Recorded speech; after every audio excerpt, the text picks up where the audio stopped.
দেখুন খুব সুন্দর একটি ঝাল ফ্রাইয়ের সাথে সাদা প্লেন পোলাও দিয়ে আমি এখন বাচ্চাকে খাওয়াবো। কত সুন্দর হয়েছে না?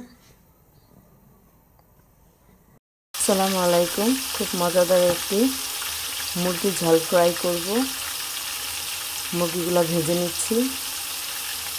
আমি একদম লাল করে মুরগিগুলো ভাজবো, তারপর ঝাল ফ্রাইটা করব। আমি পেঁয়াজটাকে এখন বাদামি রং করব গরম মশলা দিয়ে। আর এখানে আমি একটু মশলা ম্যারিনেট করে রেখেছি। হলুদ, মরিচ, গরম মশলার বাটা আর হলো রোস্টের 1 প্যাকেট থেকে 1 চামচ আমি নিয়েছি। আর কেওড়ার জল নিয়েছি, লবণ, আদা রসুন বাটা আর হলো জিরার গুঁড়া। এই দিয়ে আমি এই মুরগির মাংসের রেজালাটা করবো আর কি। ঝাল ফ্রাইয়ের মতনই রেজালাটা হবে। পেঁয়াজটা বাদামি করব। বাদামি করার পর মশলাটা দিয়ে ভালোভাবে আমি এই কষাবো। মশলাটা কষানো শেষ। এখন কালারটা কত সুন্দর আসছে। আমি এখানে আবার সস অ্যাড করছি। সসটা দেখাতে আমি পারিনি, তো আপনারা যখনই মুরগির ঝাল ফ্রাইটা করবেন তখন সস অ্যাড করে নেবেন। সাথে আমি দিয়ে দিলাম মুরগির লেগ পিসগুলো। মুরগির লেগ পিসগুলো আমি একটু কড়া করে ভেজেছি।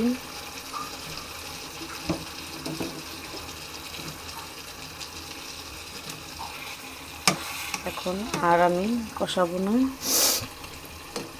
অনেকখানি কষিয়েছি। এখন আমি পরিমাণ মতন পানি দিয়ে দেব।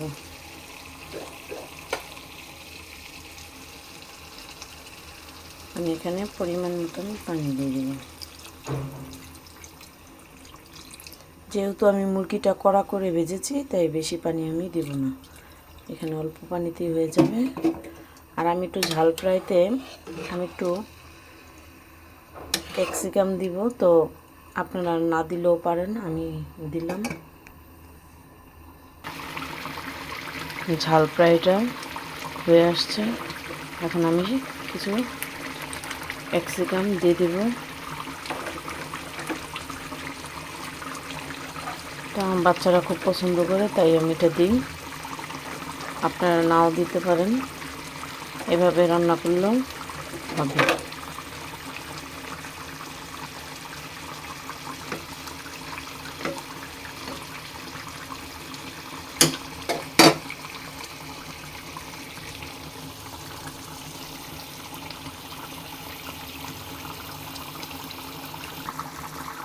দেখুন কালারটা কত সুন্দর আসছে। এভাবে ঝাল ফ্রাই একবার হলো ট্রাই করে দেখবেন।